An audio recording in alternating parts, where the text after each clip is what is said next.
जोरदार ताली बजा के माननीय प्रधानमंत्री जी का स्वागत करिए।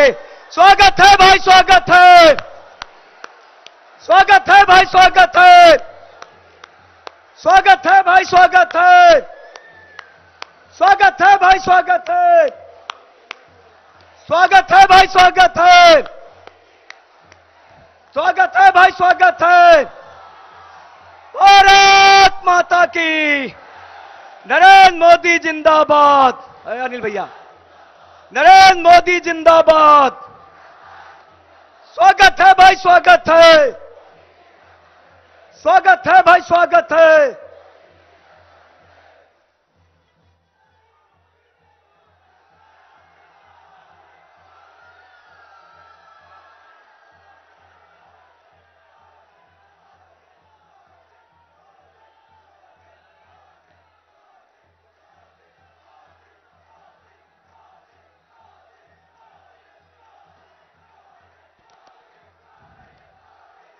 अब मैं थोड़ा एक बार जोरदार सब लोग खड़े होकर के माननीय प्रधानमंत्री जी का स्वागत करिए, अभिनंदन करिए। स्वागत है भाई, स्वागत है, स्वागत है भाई, स्वागत है, स्वागत है भाई, स्वागत है। नरेंद्र मोदी जिंदाबाद, नरेंद्र मोदी जिंदाबाद। अब आप लोग बैठ जाइए। अभी आप सबने हमारे उत्तर प्रदेश के यशस्वी उप मुख्यमंत्री आदरणीय केशव मौर्य जी के विचारों को सुना है। अब मैं अपना दल की राष्ट्रीय अध्यक्ष केंद्रीय राज्य मंत्री बहन अनुप्रिया पटेल जी से निवेदन करूंगा कि संक्षिप्त में माननीय प्रधानमंत्री जी का स्वागत करें और अपनी बात रखें।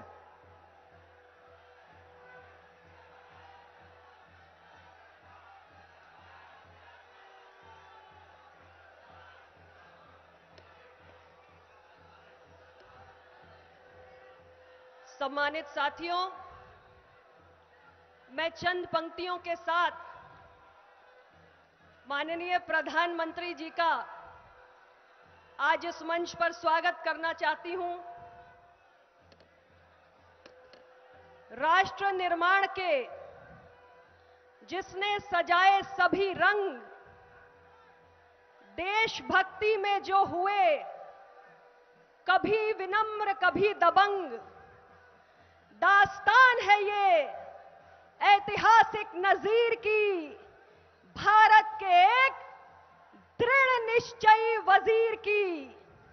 गरीब कल्याण होगा इतिहास में जिसकी निशानी, सुनाया जिसने आत्मनिर्भर भारत बच्चे बच्चे की जुबानी।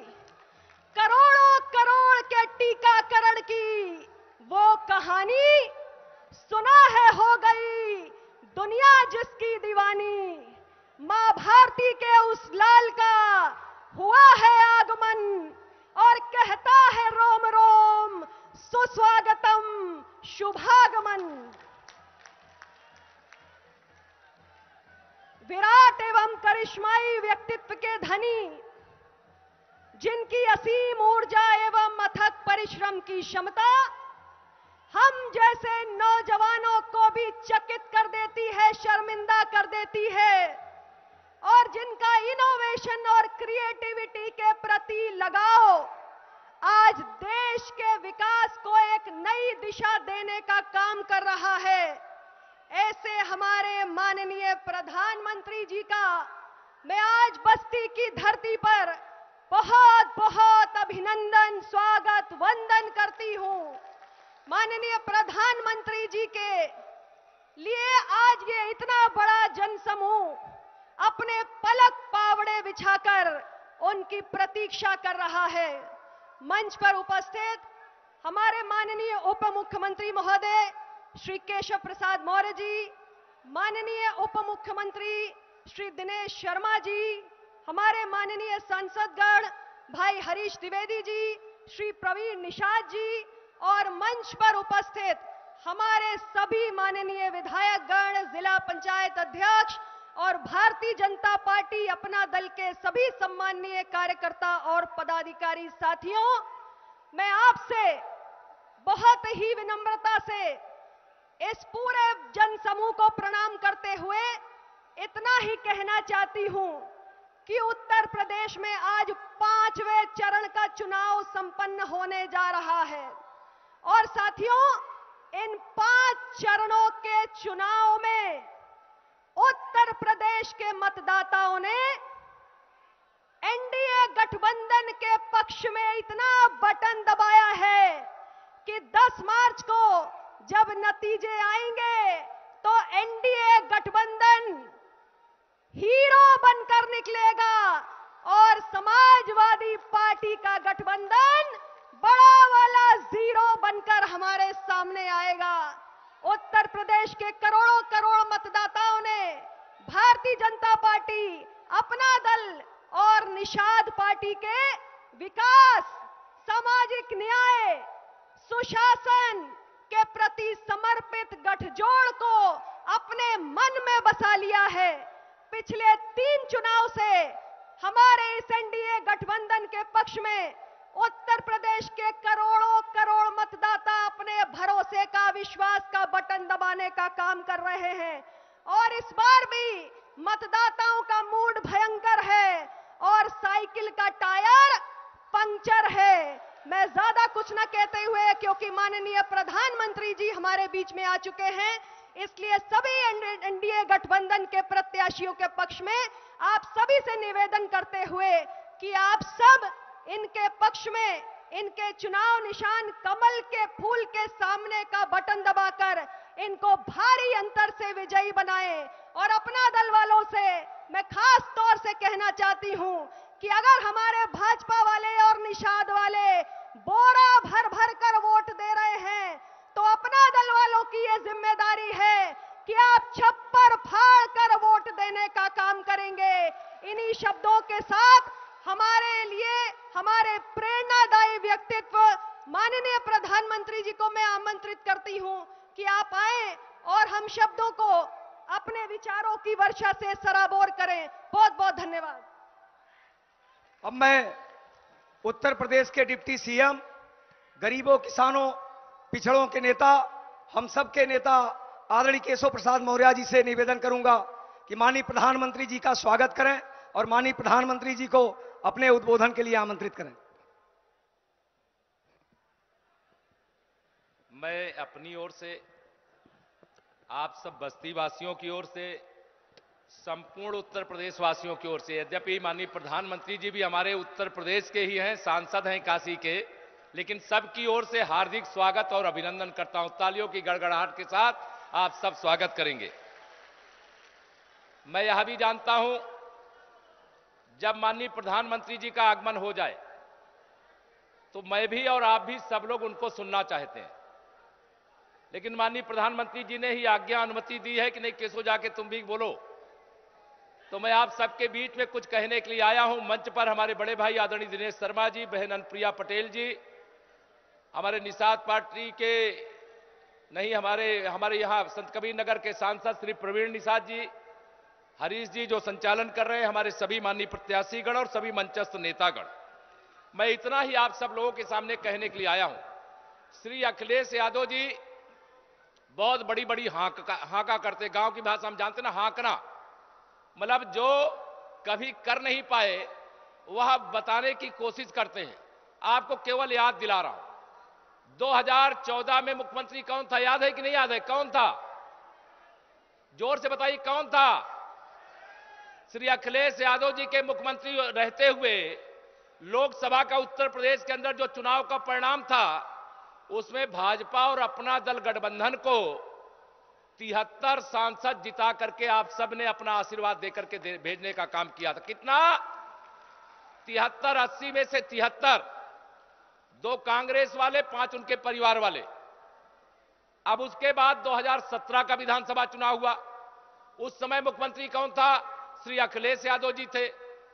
कह रहे थे हम 300 से ज्यादा सीटें जीत रहे हैं, लेकिन आपने उनके मुख्यमंत्री रहते हुए जो चुनाव हुआ था उनको 47 नंबर पे समेट देने का काम किया था कि नहीं किया था? बताइए। अब 2019 में वह तो सपना देखने लगे देश का प्रधानमंत्री बनने के लिए, हमारे आदरणीय प्रधानमंत्री जी जो गरीबों के मसीहा हैं, किसानों के मसीहा हैं, नौजवानों के उज्जवल भविष्य हैं और माताओं बहनों के जीवन का हर दुख अपना करके उनके जीवन में सुख उड़ेलने का काम करने वाले हैं, उन्हें प्रधानमंत्री पद से हटाने के लिए बुआ से समझौता कर लिया। सपा बसपा का समझौता याद है कि नहीं याद है? समझौता कर लिया और उन्होंने सोचा कि माननीय प्रधानमंत्री जी को दिल्ली से माननीय मोदी जी को हटा करके स्वयं सोचे कुर्सी में बैठ जाएंगे, लेकिन उनको कितनी सीटें मिली? फिर वह परिवार में सिमट करके रह गए। समाजवादी पार्टी के दावे में कोई दम नहीं है। मेरे पत्रकार मित्र हरदम सवाल करते, इसलिए मैंने इसका जवाब दिया।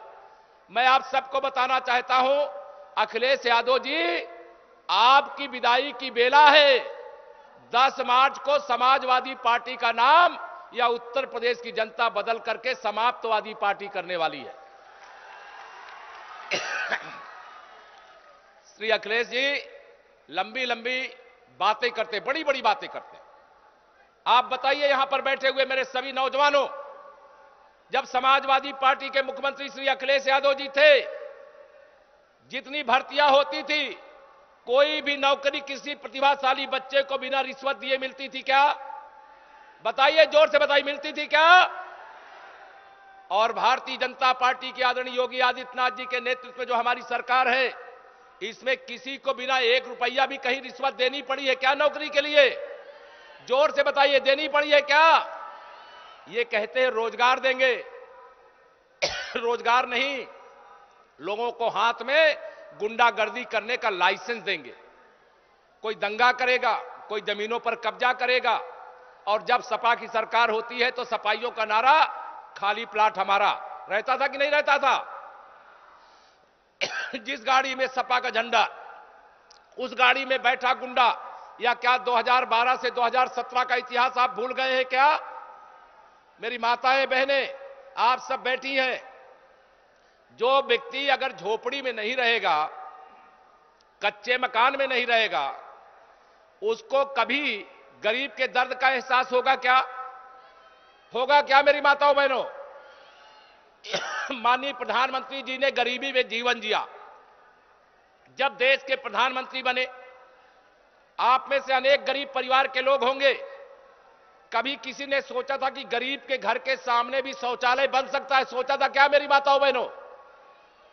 लेकिन माननीय प्रधानमंत्री जी ने सबसे पहले प्रधानमंत्री बनने के बाद लाल किले से जब संबोधित करते हैं, वहां उन्होंने कहा था कि मैं महिलाओं के सामने जो समस्या है, उस समस्या का समाधान करके घर घर शौचालय बनवाने का काम करूंगा।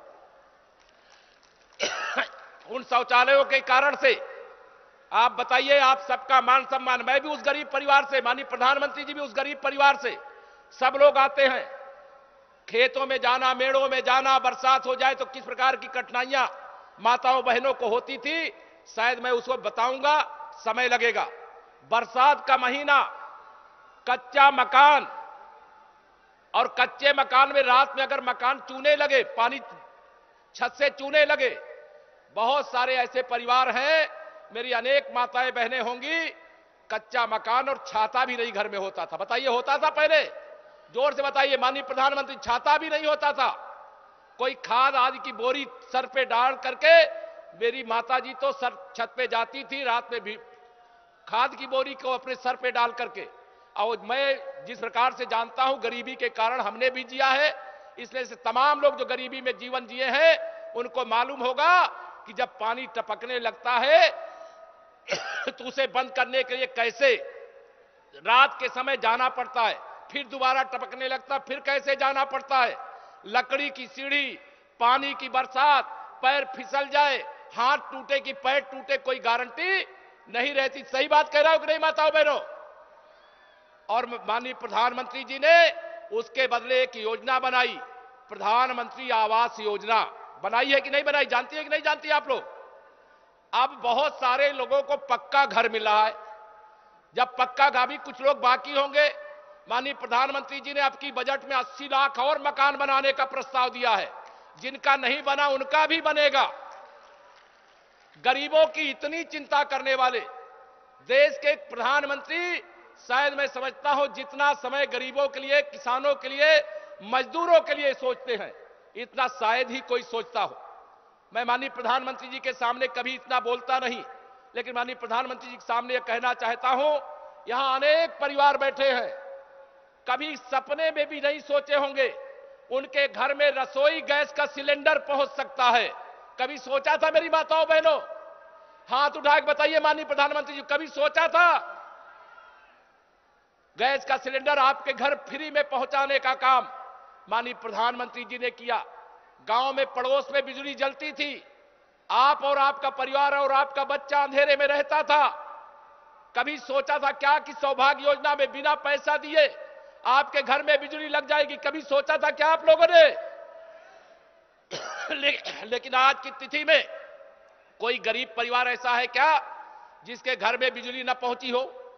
बताइए हाथ उठा करके, बिजली पहुंच गई कि नहीं पहुंच गई सबके घर में? माननीय प्रधानमंत्री जी ने गरीबों के लिए सोचा, इसलिए बिजली पहुंची। मैं आप सबसे केवल यह कहना चाहता हूं, हमारी डबल इंजन की सरकार केंद्र में माननीय मोदी जी के नेतृत्व में, प्रदेश में आदरणीय योगी जी के नेतृत्व में गरीबों के लिए समर्पित सरकार है। लेकिन 2017 से 2022 तक की जो हमारी सरकार है, वह सरकार माननीय प्रधानमंत्री जी के मार्गदर्शन में जो अच्छे काम कर पाई, आप तक पहुंचा पाई, वो पहुंचाने का काम किया है। लेकिन 2017 से 2022 तो टेलर था, असली पिक्चर तो 10 मार्च 2022 के बाद 2027 तक आपको देखने को मिलेगी। माननीय प्रधानमंत्री जी का जो निर्देश है, और एक बात बता दूं माननीय प्रधानमंत्री जी को, चूंकि बोलना में अभी जानते हैं दूसरी पारी में क्या कहा है माननीय प्रधानमंत्री जी ने हम लोगों को, उत्तर प्रदेश भारतीय जनता पार्टी को। अभी भी उनको गरीबों की चिंता अभी उनके दिमाग से निकली नहीं। उन्होंने कहा 10 मार्च को रिजल्ट आएगा, 18 मार्च को होली है और गैस का सिलेंडर थोड़ा महंगा है, मेरी माताएं बहनें खरीद नहीं सकती हैं। तो उत्तर प्रदेश भारतीय जनता पार्टी 10 मार्च को सरकार बनने के बाद होली से पहले जिन्हें प्रधानमंत्री उज्ज्वला योजना में गैस का कनेक्शन दिया गया है, सिलेंडर दिया गया है, एक एक सिलेंडर भर करके पहुंचाने का काम करिए। क्यों कहा है? अरे गुजिया बनानी है 10 मार्च के बाद, गुजिया बनानी है कि नहीं बनानी है? आप गुजिया बनाने की चिंता आपको है कि नहीं है? माननीय प्रधानमंत्री जी को आपकी चिंता जरूर है।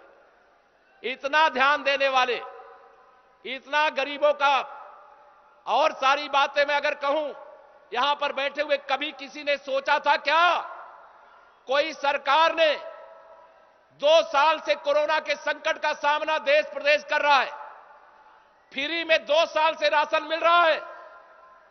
आप बताइए, माघ और फागुन के महीने में घर का जब राशन खत्म हो जाता था तो 10 रुपया सैकड़ा का ब्याज लेकर के किसी बड़े आदमी से उधार में राशन खरीद करके गेहूं चावल लाते थे कि नहीं? बताइए, याद है कि भूल गए सब?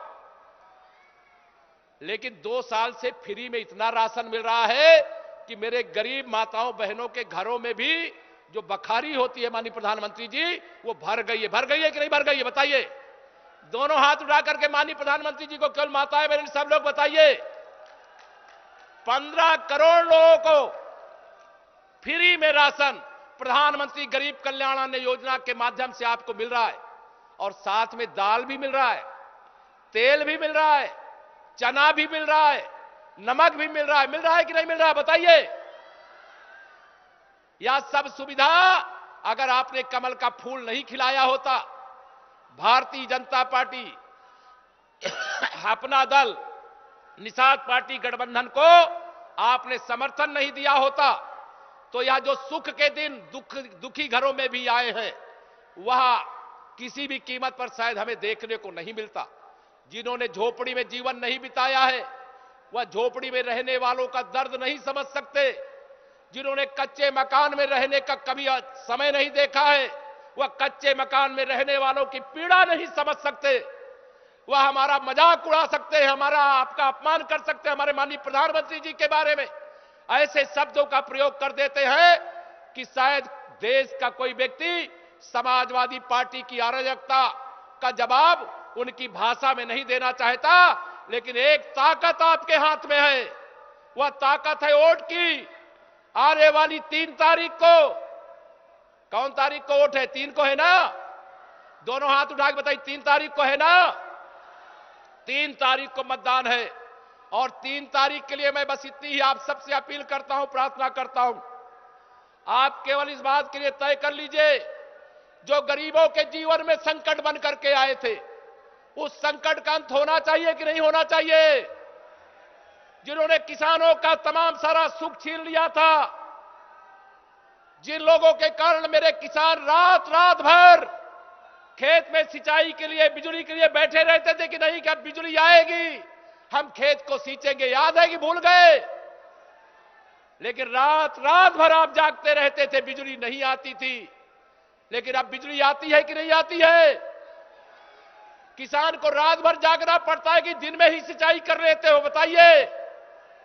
और माननीय प्रधानमंत्री जी को किसानों की इतनी चिंता है, उन्होंने उत्तर प्रदेश भारतीय जनता पार्टी के संकल्प पत्र में कहा कि और तो हम आमदनी बढ़ा रहे हैं, जिन किसानों ने नलकूप का कनेक्शन लिया हुआ है, उस कनेक्शन का उनको जितने हार्स पावर की मोटर लगी उसका बिल देना पड़ता है। देना पड़ता है कि नहीं देना पड़ता है? माननीय प्रधानमंत्री जी का आदेश है हम लोगों को, 10 मार्च के बाद सरकार बनते ही किसानों को जो सिंचाई के लिए बिजली का कनेक्शन लिए हैं, वह बिजली का बिल किसानों को नहीं बल्कि सरकार को भरना पड़ेगा। गरीबों की, किसानों की, मजदूरों की, दलितों की, पिछड़ों की, जरूरतमंदों की ऐसी चिंता करने वाले, याद दिला दूं एक बात और, याद दिला करके मैं अपनी बात समाप्त करूंगा। 2019 में प्रयागराज का कुंभ था, याद है आप लोगों को? दोनों हाथ उठा के बताइए, याद है? देश के किसी माननीय प्रधानमंत्री ने कभी इतिहास में जो सफाई के काम में लगे रहे कर्मचारियों को कुर्सी पर बैठा करके, स्वयं जमीन में बैठ करके उनके चरण धो करके सम्मान देने का काम किया था क्या? लेकिन हमारे आदरणीय प्रधानमंत्री जी ने उनको भी सम्मान दिया, और जो बाबा विश्वनाथ का धाम बनाए, ऐसे मजदूरों की पूजा करके, उनके साथ भोजन करके उनको भी सम्मान दिया। हर गरीब को सम्मान दिया, हर किसान को सम्मान दिया, हर मजदूर को सम्मान दिया, हर नौजवान के उज्जवल भविष्य का एक रोड मैप तैयार कर दिया, पूरी दुनिया में भारत का डंका बजा दिया। हम उत्तर प्रदेश में इतना अच्छा काम इसलिए कर पा रहे हैं कि माननीय प्रधानमंत्री जी का निरंतर हम लोगों को मार्गदर्शन मिलता है। मैं आप सब लोगों से ही अपील करूंगा, आने वाली 3 तारीख को जो भारतीय जनता पार्टी गठबंधन के प्रत्याशी हैं, कमल का फूल, और जो गठबंधन में अपना दल के प्रत्याशी हैं, उनका चुनाव निशान कप प्लेट, जो निषाद पार्टी के प्रत्याशी हैं, उनका चुनाव निशान भोजन भरी थाली है। अलग अलग स्थानों में प्रत्याशी हैं, सबको अलग अलग तरीके से ईवीएम मशीन की बटन दबा दबा करके सपा, बसपा, कांग्रेस की जमानत जब्त कराने का काम करिए। करोगे? दोनों हाथ उठा करके ताली बजा करके माननीय प्रधानमंत्री जी को विश्वास दिला दीजिए। मैं पूरा विश्वास रखता हूं, माननीय प्रधानमंत्री जी का आगमन भारतीय जनता पार्टी की विजय को सुनिश्चित करने वाला है। जो कम मेहनत कर रहे थे, आज से स्वयं प्रत्याशी की तरह लग करके भारतीय जनता पार्टी गठबंधन के प्रत्याशियों को जिताइए। यही आप सबसे अपील करते हुए, प्रार्थना करते हुए अपनी बाड़ी को दूंगा विराम। दोनों हाथ उठा करके बोलिए, जय श्री राम, जय श्री राम। मैं इसी के साथ, हम सब भी सुनना चाहते हैं, मैं भी सुनना चाहता हूं, आप भी सुनना चाहते हैं। मैं माननीय प्रधानमंत्री जी को बहुत आग्रहपूर्वक, विनम्रतापूर्वक सादर आमंत्रित करता हूं कि हम सबको अपना उद्बोधन देने की कृपा करें। माननीय प्रधानमंत्री।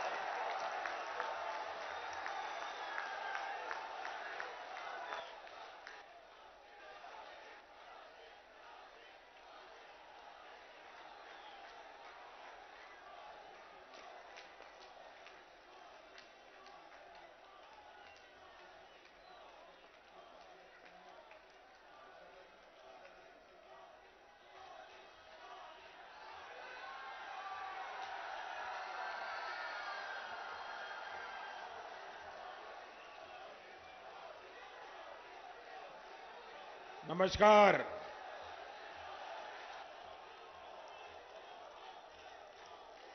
बस्ती, संत कबीर नगर, सिद्धार्थ नगर, आंबेडकर नगर, आप सभी लोगों को मेरा प्रणाम। आज 5वें चरण का मतदान हो रहा है। आज का मतदान यूपी में भाजपा एनडीए की प्रचंड बहुमत वाली सरकार को एक और थप्पा लगाने वाले हैं। भाइयों बहनों, यूपी को दंगा मुक्त बनाए रखने के लिए, यूपी को गुंडा मुक्त बनाए रखने के लिए, यूपी के विकास के लिए लोगों का भरपूर आशीर्वाद हमें मिल रहा है। भाइयों और बहनों, आज चंद्रशेखर आजाद जी के बलिदान दिवस पर देश अपने सपूत को याद कर रहा है। कल बालाकोट एयर स्ट्राइक के 3 साल पूरे होने पर देश ने अपनी वायुसेना के पराक्रम को भी याद किया। हमारे शूरवीरों ने देश को चुनौती देने वालों को उनके घर में ही घुसकर मारा था। याद है ना? याद है ना? ये दिन जब जब आता है, देश का सीना गर्व से और चौड़ा हो जाता है। लेकिन साथियों, भारत का ये पराक्रम दिल्ली और यूपी में बैठे कुछ गोर परिवारवादियों को रत्ती भर भी पसंद नहीं आता। ये लोग आज भी हमारी सेनाओं से सबूत मांगते हैं, उनके सामर्थ्य पर विश्वास नहीं करते। इसलिए ऐसे लोगों से यूपी की जनता को बहुत सतर्क रहना है। भाइयों और बहनों, बीते 2 साल से दुनिया में जो स्थिति बनी है उससे आप सभी परिचित हैं। कोरोना की भयंकर महामारी पूरी दुनिया को, पूरी मानव जात को 100 साल में कभी ऐसी महामारी का सामना नहीं करना पड़ा था। दुनिया के बड़े बड़े देशों के सामने संकट खड़ा हो गया। इस समय भी जो वैश्विक हालात है उस पर प्रत्येक भारतीय की नजर है। इस चुनौती भरे कालखंड में भारत ने हमेशा अपने एक एक नागरिक के जीवन की सुरक्षा को सर्वोच्च प्राथमिकता दी है। जहां भी संकट आया, हमने अपने नागरिकों को सुरक्षित वापस लाने के लिए कोई कोर कसर नहीं छोड़ी है।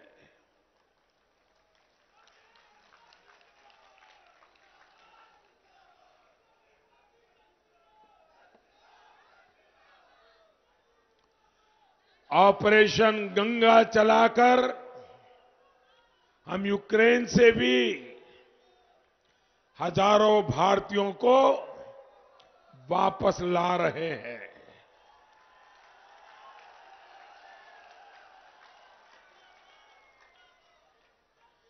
हमारे जो बेटा बेटी अभी भी वहां हैं, उनको पूरी सुरक्षा के साथ अपने घर पहुंचाने के लिए सरकार दिन रात काम कर रही है।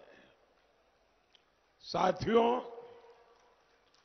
आज का ये दौर भारत को, हर भारतवासी को एक बहुत बड़ा संदेश दे रहा है। ये समय भारत को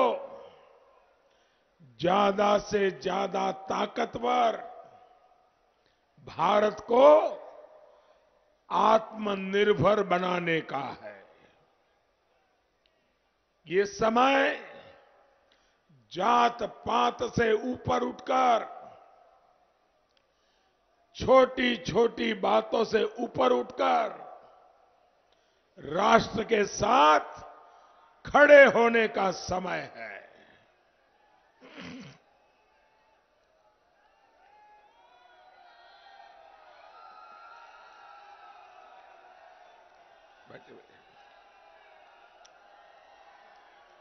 पत्रकार बंधु, आप हमारी मदद कीजिए भैया। आप आराम से, शाबाश। हाँ, और हाँ, ले लीजिए ले लीजिए। अरे उनको वीडियो लेनी है, ले लीजिए भैया। शाबाश, वाह।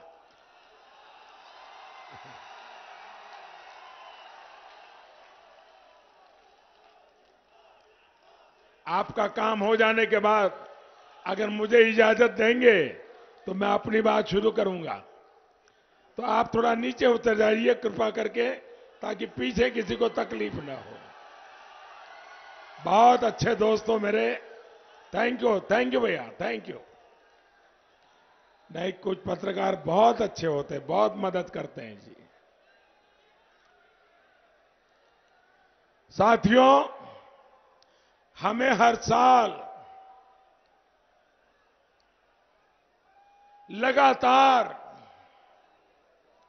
हर हाल में अपनी सेनाओं को आधुनिक बनाते ही रहना होगा। देश को आत्मनिर्भर बनाने के लिए खुद को खपाना होगा। और ये काम गैर परिवारवादी, गैर स्वार्थी कभी नहीं कर सकते। जिन लोगों का इतिहास रक्षा सौदों में कमीशन खाने का रहा हो, वो परिवारवादी कभी भी देश को मजबूत नहीं कर सकते। जो लोग देश की सेनाओं की जरूरत को हमेशा नजरअंदाज करते रहे, वो परिवारवादी देश को मजबूत नहीं कर सकते। जिन लोगों का दिल देश में बम धमाके करने वाले आतंकियों के लिए धड़कता है, वो कभी देश को सशक्त नहीं बनाएंगे।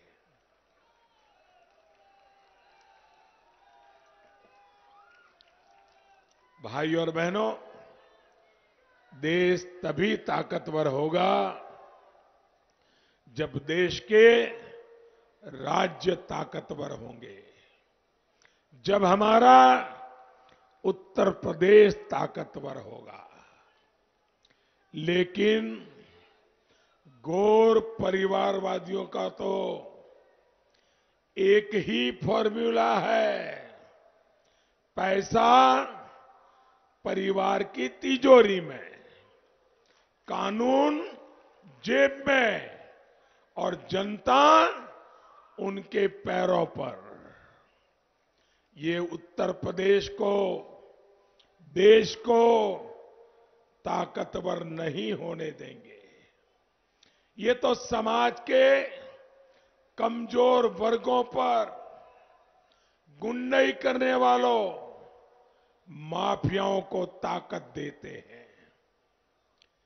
कबीर जी इनके लिए ही बहुत पहले कह गए थे, दुर्बल को न सताइए, जाकी मोटी हाय।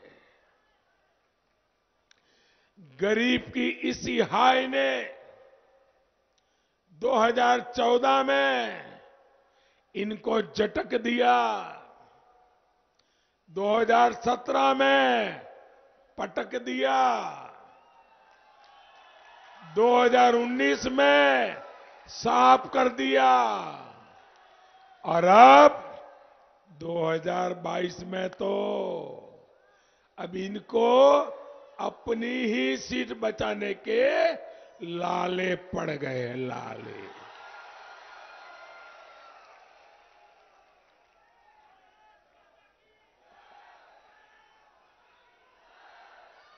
साथियों, आत्मनिर्भर भारत अभियान सिर्फ भाजपा सरकार का नहीं है, बल्कि एक एक देशवासी की जरूरत है। देश आत्मनिर्भर होगा तो नौजवानों, महिलाओं, किसानों, दलितों, पिछड़ों, शोषितों सभी को लाभ होगा। बहनों और भाइयों, पहले की सरकारों की जो नीतियां थी, उन्होंने विदेश से सामान मंगाने पर ही जोर दिया। इन लोगों को भारत का दूसरे देशों पर निर्भर बने रहना अच्छा लगता है। उन्हें एक ही बात नजर आती है, कौन सी पता है? उनको एक ही बात नजर आती है, कमीशन, कटकी। इसलिए ये लोग कभी आत्मनिर्भर भारत की बात भी नहीं करते हैं। राष्ट्रभक्ति और परिवार भक्ति में यही फर्क होता है। भाई और बहनों, इन घोर परिवारवादियों ने दशकों तक हमारी सेना को भी पूरी तरह विदेशों पर निर्भर रखा। भारत के रक्षा उद्योग को बर्बाद कर दिया। लेकिन अब उत्तर प्रदेश में ही बहुत बड़ा डिफेंस कॉरिडोर बन रहा है।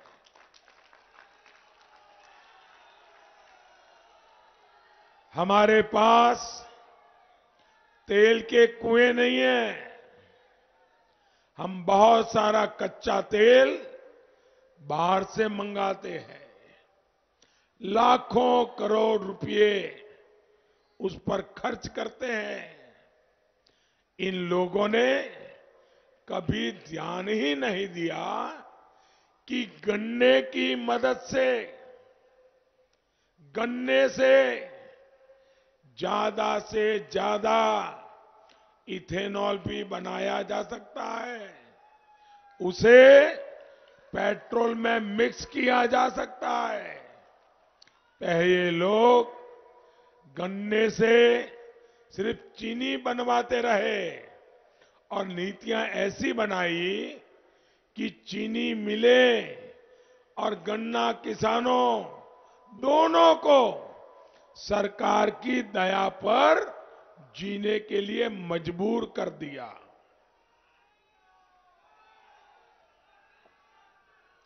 आज हमारी सरकार गन्ना किसानों के हितों को ध्यान में रखते हुए इथेनॉल प्लांट का बहुत बड़ा नेटवर्क तैयार कर रही है। यहां पिपराइच में जो डिस्टिलरी लगी है उसमें भी गन्ने से सैकड़ों लीटर इथेनॉल हर रोज बनेगा। गांव में जो गोबर होता है, शहरों में घरों से जो कचरा निकलता है, उससे भी बायोगैस बनाने के लिए आज देश में सैकड़ों बायोगैस प्लांट बनाए जा रहे हैं। खाद्य तेल में आत्मनिर्भरता के लिए हमने हजारों करोड़ रुपए का मिशन शुरू किया है। इसके तहत सरकार किसानों को तिलहन की पैदावार बढ़ाने के लिए मदद दे रही है। यानी हर साल जो लाखों करोड़ रुपए हम विदेश भेजने के लिए मजबूर है, वो हमारे ही किसानों की जेब में जाएंगे। कमीशन के लिए जीने वाले परिवारवादी किसान हित और राष्ट्र हित के ऐसे कदम कभी नहीं उठा सकते। आप याद रखिएगा साथियों, ये किसी जाति के नहीं होते, ये किसी समाज के नहीं होते। इनके लिए अपना स्वार्थ सबसे बड़ा है। ये कितने स्वार्थी हैं आप देखिए। 2017 में किनको साथ लेकर के घूमते थे, 2019 में आते आते उनको छोड़ दिया, दूसरों का साथ लिया, फिर उनको छोड़ दिया, 2022 में नए साथी लेके आए। जो अपने साथियों को छोड़ देते हैं वो कभी आपका साथ करेंगे क्या?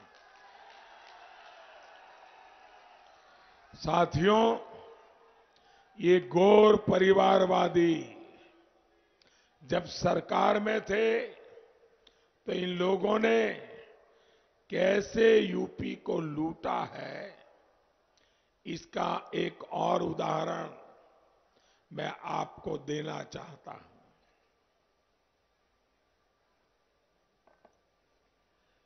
जब इन गौर परिवारवादियों की सरकार के 5 साल के खर्च का लेखा जोखा किया गया तो पता चला कि हजारों करोड़ रुपयों का कोई हिसाब ही नहीं है। रातों रात फर्जी कंपनियां बनाकर उन्हें सरकारी ठेके तो दे दिए गए, लेकिन वो पैसा खर्च कहां हुआ इसका कभी हिसाब नहीं दिया गया।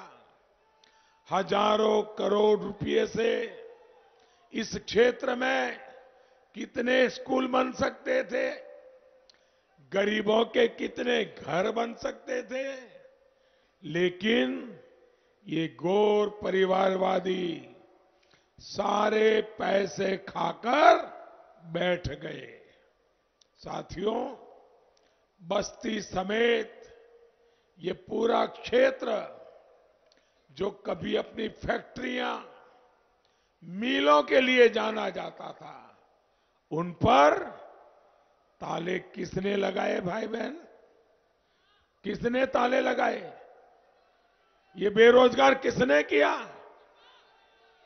भाइयों बहनों, गन्ना किसानों को, बुनकरों को भी इन गौर परिवारवादियों ने बेहाल कर दिया था।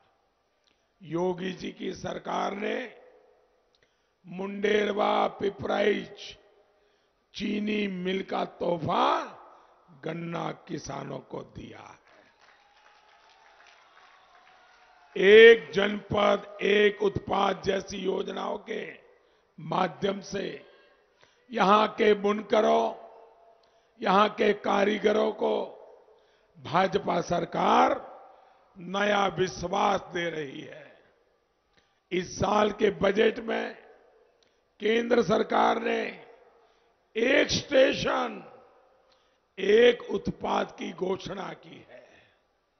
इसके तहत हमारे बुनकरों, कारीगरों के सामान को बड़े मार्केट तक पहुंचाने के लिए रेलवे में विशेष सुविधाएं तैयार की जाएगी।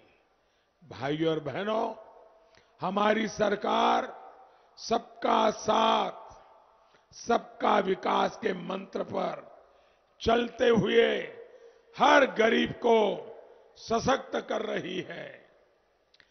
जाति धर्म से ऊपर उठकर बढ़ाया है सम्मान, सबसे पहले गरीब कल्याण। इसी भावना के साथ हम काम कर रहे हैं। जब मेडिकल कॉलेज खुलते हैं, आईटीआई खुलती है, तो सबका विकास होता है। जब हम सिंचाई की दशकों पूरी योजनाओं को पूरा करते हैं, तो सबका विकास होता है। जब हम गरीब को 5 लाख रुपए तक का मुफ्त इलाज देते हैं, तो सबका विकास होता है। जब सरकार मुफ्त राशन देती है, जीवन बचाने वाला टीका मुफ्त लगाती है, तो ये सबका कल्याण होता है। भाइयों बहनों, आपका टीका लग गया? टीका लग गया? आपको एक भी रुपया देना पड़ा क्या? कोई खर्चना करना पड़ा क्या?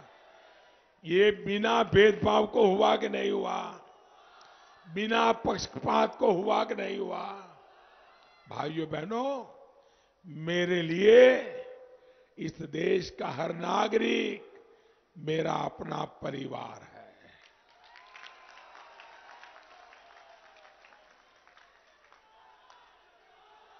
और इसीलिए बिना किसी भेदभाव, बिना पक्षपात सरकार गरीब को पक्की छत देती है, तो ये सबका विकास ही है। लेकिन गौर परिवारवादियों के लिए उनका अपना विकास, उनके परिवार का विकास, यही सर्वोपरि है। इसलिए ये गरीब के हित में बनाई गई इन योजनाओं के खिलाफ है। ऐसे लोगों को सत्ता से हमेशा दूर रखना है। इसलिए आपको एकजुट होकर भाजपा, निषाद पार्टी और अपना दल के उम्मीदवारों के लिए भारी मतदान करना है।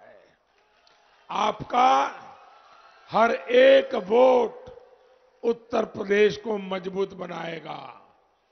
देश को नई ताकत देगा। याद रखिए, पहले मतदान, फिर बाकी काम। भाइयों बहनों, मेरा एक काम करेंगे आप लोग?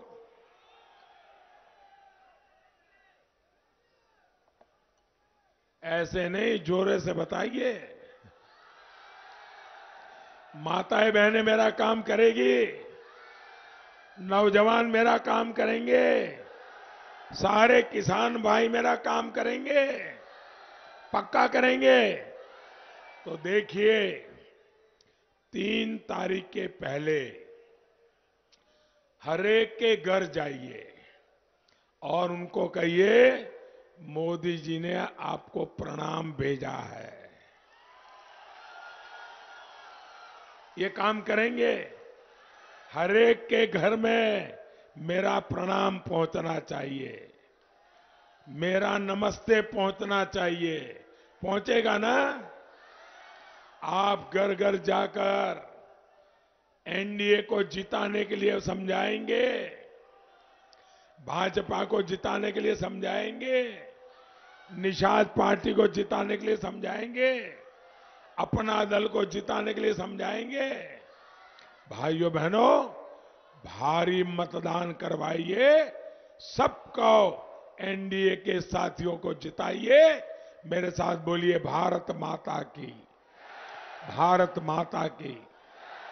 सभी उम्मीदवारों से मेरा आग्रह है, आ जाइए।